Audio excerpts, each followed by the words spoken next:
What's up, everybody? So a couple months ago, I made a video titled One Harsh Truth for Every NBA Team, and as you can see by the title of this video, it is going to be a very similar video. We are now around 20-25 games into the season, and I want to make one just, analyzing every team so far, and most of the harsh truths for this video are going to be this season specific. It's about to get hot. It's about to get hot, pause. Before we get started, make sure to like the video. Let's try to get this one to 3,000 likes. That would be amazing. Subscribe to the channel if you haven't already. Keep up to date with all my latest videos. I don't really plug it that much in these videos, but make sure to check out the Let's Keep It a Buck podcast. We're still doing it twice a week, you know what I'm saying? Have some crazy guests on there. But that is not why you guys came here for. Let's get started. Let's get started with the Philadelphia 76ers. Now, the Philadelphia 76ers, they are having an amazing season. They are doing much better than what a lot of people, including myself, expected from them. And while there's a legitimate chance that Joel Embiid might actually win MVP, the truth is, Ben Simmons and Joel Embiid still aren't working. They still aren't gonna work, and at some point in the near future, whether that be by the trade deadline or next season, they are gonna have to part those two together. They're gonna have to separate those two. And it's looking like, especially with how Joel Embiid is playing this season, it's looking like Ben Simmons is gonna be the one that's gonna be shipped off. Now let's move on to the Milwaukee Bucks. Look, the Milwaukee Bucks have been one of the most consistent teams in the NBA the past 3 seasons, and it was a really good thing for them to get Giannis on a max extension because, again, a player like Giannis is a once-in-a-generation type of player, and for them to lock him on a long-term contract, at least, that's what it's supposed to be. I don't know about how the NBA works right now, if it actually is a long-term contract, but that's a big deal for them. But the truth is, it doesn't really matter how much you surround Giannis with a Brook Lopez, a Drew Holiday, a Chris Middleton. At the end of the day, the Milwaukee Bucks will go as far as Giannis takes them. And Giannis' skill set, specifically in the playoffs, is a limited skill set that has glaring weaknesses. So unless they're going to be able to pair Giannis with a Donovan Mitchell, a Devin Booker, a Jason Tatum, a player of that caliber, I don't see them winning a championship with Giannis. The Brooklyn Nets, y'all, damn, I don't even know what to say about the Brooklyn Nets. The Brooklyn Nets, y'all barely got better with Harden. I'm just gonna keep it a buck. Y'all barely got better with Harden. Now, are y'all still a good team? Absolutely. I am not denying that. However, to me, James Harden being added to this team really only did a couple of things. Number 1, it improved on their strengths. Number 2, it made their weaknesses worse. And number 3, it raised the expectations for this team because they got 3 Hall of Famers in their prime. And when you raise your expectations that much, but honestly, marginally improve because of how bad your defense is, I don't know. The Boston Celtics, my Boston Celtics. The truth is, as more time passes by, that Kemba Walker signing is looking more and more like a mistake. I ain't gonna lie. And I'm not even saying Kemba is the worst player in the world. There are players worse than Kemba Walker. But I always go back to this question, and I'm gonna ask y'all this again. If you look at the Celtics right now and take out Kemba Walker and used all that money to get better bigs and better role players, how much better would the Celtics be? And honestly, Danny Ainge is lucky, extremely lucky, that Jason Tatum and Jaylen Brown's development was not hindered by Kemba Walker coming onto this team. The fact that Jason Tatum and Jaylen Brown this season are 25 point per game scorers is absolutely insane to me. But the thing is, I don't even think they would have been if Kemba Walker wasn't out last year back in February and Jason Tatum had to step up, and this year when Kemba Walker was out in the beginning of the season and Jaylen Brown had to step up. But we got like 25 more teams to go. That's all I'll say about the Boston Celtics. The Indiana Pacers. Look, honestly, I'm going to be honest. I think y'all should have gave Victor Oladipo a little bit more time. Because this season, he actually wasn't even playing that bad. Now, it was only 9 games, but Victor Oladipo averaged 20 points, 4 assists, 6 rebounds on, yes, 42% shooting from the field. But he was shooting 36% from 3 on 8 threes a game, which is pretty solid. Now, y'all did get Caris LeVert in that big transaction with the Brooklyn Nets. However, he is out for a year, but we'll see how much that really pays off or how much it doesn't. But I think y'all should get Victor Oladipo at least this year to figure things out. But that's just me. Kind of a weak, harsh truth for the Pacers, but it is what it is. The Toronto Raptors had a really rough start to the season, and I would probably be on them more if I recorded this like 2 weeks prior, but they're actually picking things up as of the recording of this video, which is February 6th. But I guess the only harsh truth I really have for them is, while yes, they are a very well-coached team, they're a very deep team. And shout out to OG Anunoby, Chris Boucher, Fred VanVleet stepping up this year. They've been phenomenal this year. Kyle Lowry's still doing his thing. Pascal Siakam, not as crazy as he was last year, but he's still a very solid player. 20 points, 8 rebounds, 5 assists. The truth is, they still don't have anyone that's going to take them over the top of a Milwaukee, of a Boston Celtics, of a Brooklyn Nets. And maybe they'll prove me wrong. They almost beat the Celtics last year, but hey, that's just me. Again, that's just me. This is all my opinion. The Atlanta Hawks. Now this take right here, it might anger a lot of people, but the truth is, and while we are only 3 years into his career, and he might again prove me wrong, but I don't think Trae Young is a player you can build a championship team around. You might have a couple seasons where you get 53, 54 wins. You might even win 60 one year. But in terms of winning a championship, if Trae Young is the focal point of your system, I don't think that's it, bro. I don't think that's it. Now you might say, B-Souls, what about Steph Curry? What about him? What about him? Him, Magic, and Isaiah Thomas are like the 3 exceptions in NBA history. And while I get that Trae Young, when you watch him play the pull-up threes, the 6'3" guard, you see some Steph Curry in his game. Some might even say a lot. But number one, Stephen Curry was never as bad as a defender as Trae Young is right now. And I really doubt that Trae Young will ever be like this crazy defender. And I'm honestly even doubting if Trae Young will ever even be an average defender. But number two, when we're talking about Stephen Curry and the shooting ability, this is a player that's capable of averaging 45% from 3 on 8 threes a game. Do we really see Trae Young doing that? 45% from 3 on 8 to 10 threes a game? That's the type of player Steph Curry is. Moving on to the Charlotte Hornets, and it's very simple for this team. If y'all don't start LaMelo Ball, I swear to God. I swear to God. Now, they have been starting him the past couple of games, and hopefully by the time this video goes up, he's actually, you know, the full-time established starter. But if y'all don't give this man his touches, look, I respect Terry Rozier. I respect Devontae Graham, especially Terry Rozier, you know what I'm saying? He's killing it in Charlotte. But y'all drafted LaMelo Ball to be your franchise cornerstone. If y'all don't actually do that as soon as possible, like, just do it. Just do it. Just go all in, bro. The Cleveland Cavaliers, man, trade Kevin Love.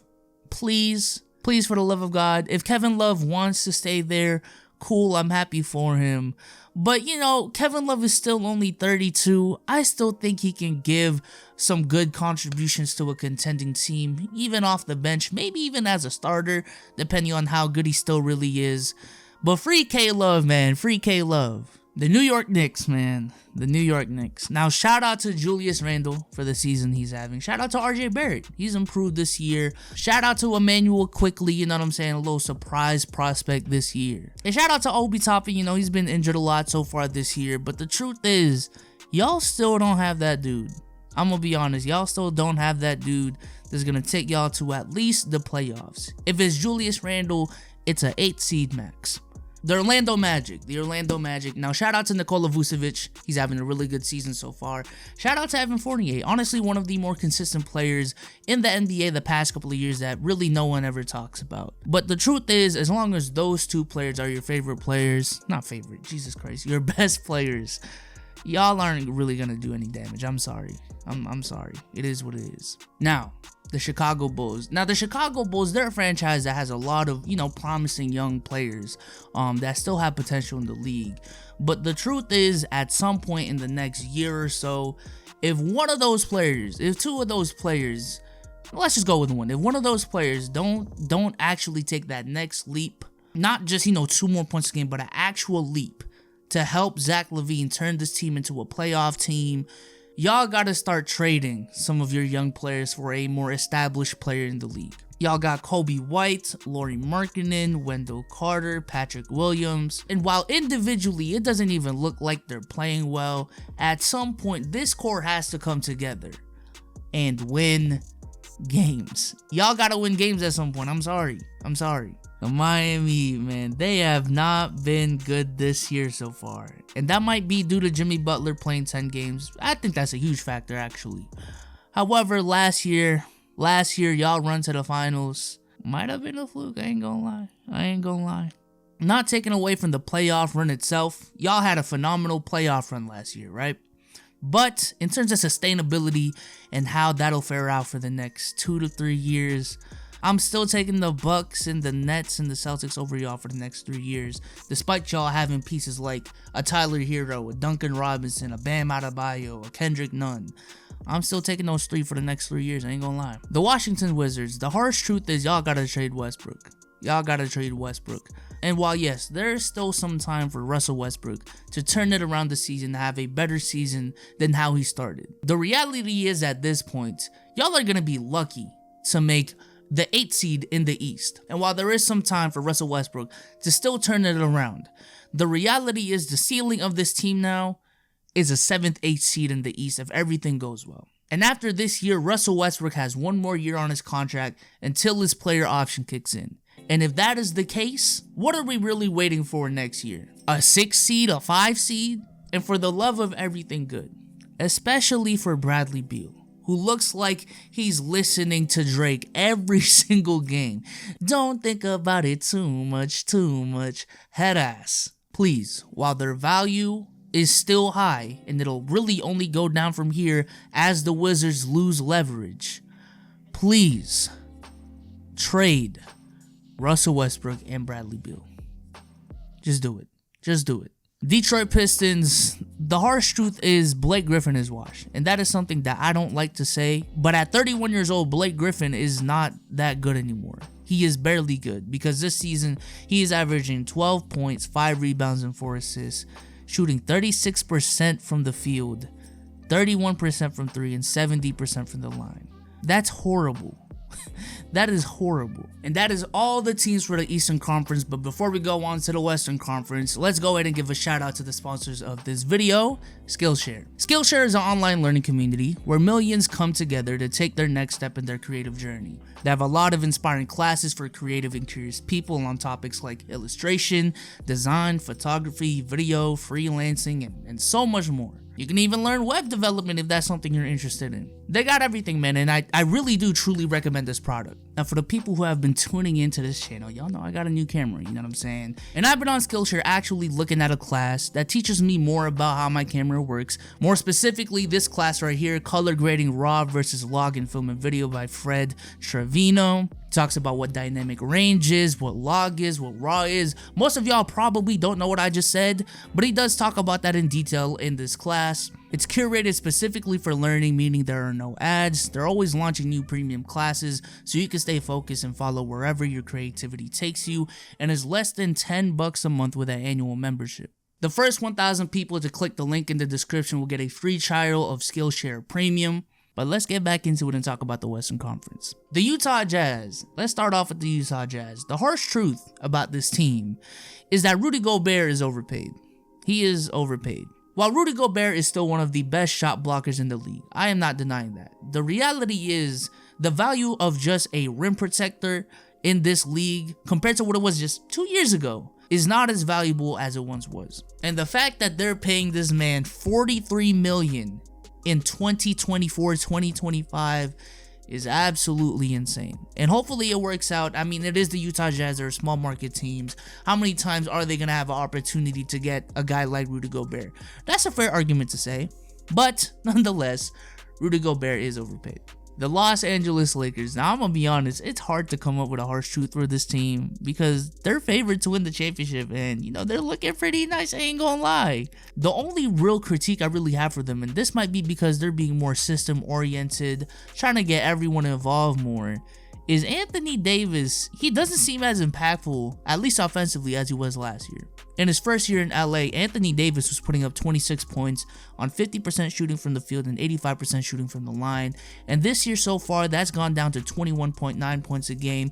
The efficiency is still there. However, from the free throw line, he has jumped all the way down from 85% to 70%. And the attempts have gone down from 8.5 a game, which is damn near 9 a game, to 6 a game. So a little bit concerning, but honestly, it's not too much of a big deal. Anthony Davis has the ability to pick it up. But I digress. Moving on to the Clippers, man. Moving on to the Clippers. Now, I am on the side of things that actually wants to give Paul George credit for his season. So far, he's having a phenomenal season, and that is primarily due to Ty Lue giving him the rock more, you know what I'm saying? So you got to give Ty Lue credit for that, and he's actually using Paul George a little bit better, some might say significantly better than what Doc Rivers used to do.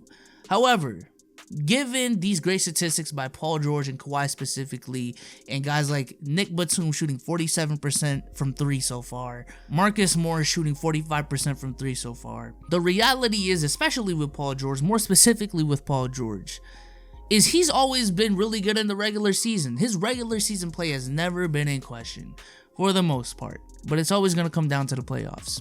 Can he do this in the playoffs? So it doesn't matter if y'all win 60 games, 65 games, y'all finish with the best record in the league. How this team is going to be judged is going to be based on what they do in the playoffs. That's just a fact. That's just a fact. The Denver Nuggets. Now the Denver Nuggets, shout out to Jokic, man. Jokic has been going crazy so far, but for a harsh truth, Jamal Murray. I think it's Jamal Murray. Look, after the bubble last season, after the playoffs last season, a lot of people expected more from Jamal Murray. And while I understand what he did in the bubble was not sustainable, and I didn't expect that myself, I'm not expecting this dude to come out the gate and average 27 a game on 50-50-90 splits. I understand that it's unreasonable to expect that from Jamal Murray. But I don't know about y'all, but I think it's fair to expect around 22-23 points a game on better efficiency from Jamal Murray. And what we've gotten so far is the same old 19 points, 5 rebounds, 4 assists, 45% from the field, 35% from 3, 80% from the line. I expect more from Jamal Murray at this point because he's shown what he's actually capable of for a really long stretch of games, really long stretch of big moments. So I'm gonna need Jamal Murray to just be more consistent. That is all. That is all. The Phoenix Suns have actually been doing what they're supposed to be doing this season so far, so I don't have too much criticism from them. And honestly, I am surprised with how good their defense is. Right now, as of the recording of this video, they have the 6th best defense in the league. However, they also have the 17th best offense in the league. And I don't know about y'all, but when I saw a duo of Devin Booker, Chris Paul, and DeAndre Ayton with pieces like a Mikal Bridges, a Jay Crowder, a Dario Saric, I'm expecting a little bit more on offense, just a tad bit more. But that's pretty much it, you know what I'm saying? Just improve a little bit more on offense. The Portland Trail Blazers, man, the Portland Trail Blazers. Shout out to Dame, having another crazy year. He's averaging 29 points, 7 assists, 5 rebounds on ridiculous efficiency. 95% from the line. Jesus Christ so far. That's Dame. That's Dame. Shout out to CJ McCollum. Having a career year. He's averaging 27 points, 5 assists, 44% from 3, 85% from the line. Shout out to CJ McCollum. And I already made a video on this once they got eliminated from the playoffs last year. But the reality is, this duo with Dame and CJ have peaked. The max with this team is a Western Conference Finals appearance where they're not going to be favored. That's just the reality. And I mean, maybe it's fun for Portland fans to be just a perennial 50-win team, you know what I'm saying? Be in the playoffs every year. Maybe that's fun for them and that's cool. But with Dame being 30 and CJ McCollum being 29, man, it's just, at what point do you try to win a championship? At what point do you rebuild? And if you're going to try to win a championship, I don't think Dame and CJ as a duo is a part of that process. The Golden State Warriors, man, look, this season could have been so much different if Klay actually played, man. Because even without Klay, they're still a solid team in the West. And with Klay, I mean, I wouldn't be surprised if they had the same record as the Denver Nuggets right now. But honestly, I'm going to break the rule for this video. I actually want to give Andrew Wiggins some credit. I ain't going to lie. I'm not a dude that's rooting for Andrew Wiggins to fail, but I'm just a dude that likes holding players accountable. And I don't like it when people make excuses for every single thing. However, Andrew Wiggins this season has actually been solid. Dude has been averaging 18 points a game, 5 rebounds, 1.4 blocks a game, shooting 46% from the field, 38% from 3, 65% from the line. That's terrible. However, specifically on the defensive end, man, A-Wiggy has been killing it. So I just want to spend some time giving some love for the dude, man. Shout out Andrew Wiggins, man. Shout out Andrew Wiggins. Let's throw some positivity in this video, goddammit. The San Antonio Spurs. You gotta choose between DeMar DeRozan and LaMarcus Aldridge or Greg Popovich. Because one of those two options has to go. Y'all aren't going anywhere with the group led by DeMar DeRozan and LaMarcus Aldridge. That's just... No, that's not gonna work. It's either that or y'all admit that Greg Popovich might not be as good as he was a couple years ago. But something has to change in San Antonio, man. Something has to change. The Memphis Grizzlies. The harsh truth is, Jaren Jackson might have been a little bit overrated, at least defensively. Offensively, he's actually a very solid player. Last year, he averaged 17 points a game, 47, 40, 75 splits. As a big man, as a center, those are some really good numbers. However, defensively, and I'm not saying he's a bad defender, but these takes of him possibly being the best defender in the league is just... It's not looking too good right now. It's not looking too good. The Houston Rockets, man. The harsh truth about the Houston Rockets is y'all are so in denial for the transactions y'all have made. Y'all have just been doing everything to twist all the moves that the management has made to make it seem like y'all are geniuses and people don't know what the fuck y'all are doing. And y'all, y'all are so much better than what you guys actually are. But the reality is, y'all came off a season where you guys lost a top 5 player in the league. He demanded and forced himself out of Houston. Y'all lost one of the best coaches in the league in Mike D'Antoni. Y'all lost one of the best GMs in the league in Daryl Morey. DeMarcus Cousins didn't make that crazy ass comeback y'all were expecting. And while yes, for you guys to be a sub 500 team after all that drama happened, it's good. It's good. I'm not saying it's a bad thing. The reality is, the last year for y'all has been tough. So don't act like y'all have been winners in this whole thing. Please, just, no. No. The Sacramento Kings have the worst defense in the league. That is all. That is all. Jesus. I was going to say something about Marvin Bagley, but then I saw their defensive rating. I'm like, that's really all I need to say. Jesus Christ. The New Orleans Pelicans. Now, I made a video about Zion last week where I talked a lot about the New Orleans Pelicans. The harsh truth is y'all are misutilizing so many of your players. Whether that be through Zion, which you guys are like running through the post, Steven Adams being on the court at the same time as Zion, Lonzo Ball and Eric Bledsoe as a backcourt. And while Brandon Ingram has evolved into an all-star, and I give him credit for that, I think y'all are revolving your offense a little bit too much around Brandon Ingram. Give Zion more touches. Give Lonzo more touches. And I think that's going to be something that will improve the culture of this team as a whole if you guys involve Zion and Lonzo more. The Oklahoma City Thunder, aka the NBA draft for the next 10 years alongside the Houston Rockets. The harsh truth I have for them is honestly not even a harsh truth. It's more so just a cautionary statement, I guess. They have all these first round draft picks, right? But when the time comes that a star player in the league, a superstar player in the league, wants out of their situation, whether that be Giannis in 3 years, whether that be Luka or something like that, Karl Anthony Towns, despite all the first round draft picks that the Oklahoma City Thunder have, I'm still not sure how enticing of a destination OKC would be for those players. And as we've seen with Anthony Davis and Paul George and Jimmy Butler the last couple of years, James Harden, a lot of teams are hesitant to trade for certain stars because those stars might not want to re-sign with them. And maybe by then, the Oklahoma City Thunder are a perennial playoff team or something like that, and that might change what I just said, but I don't think they are, and I don't know. I just don't know about this whole reliance on first-round draft picks and waiting for that next superstar to demand a trade. That is all. The Dallas Mavericks have the second worst record in the Western Conference. Jesus Christ. Honestly, the harsh truth with them, one, Luka as a three-point shooter has been really overrated. I ain't gonna lie. But really, it's Kristaps to me. It's Kristaps for me. Kristaps has just been so injury prone in his 2 years with the Dallas Mavericks. And for the Dallas Mavericks to rely on a piece like Kristaps is just way too risky. It's just way too risky. And it's tough, man, because Kristaps is only 25. He's not like some 35-year-old, you know what I'm saying? So the potential is still there, but he's just out so much. He is just out so much. The Minnesota Timberwolves, I'm gonna be honest, y'all are like a lost cause, bro. Y'all have one of the most talented centers in the league, Karl Anthony Towns. Y'all have one of the best young guards in the league in D'Angelo Russell, and it's not like he's playing bad this season. Y'all have the #1 overall draft pick of this season, of this past draft. And while his numbers for the whole season hasn't been the greatest, the past 5 games, they have actually been pretty solid.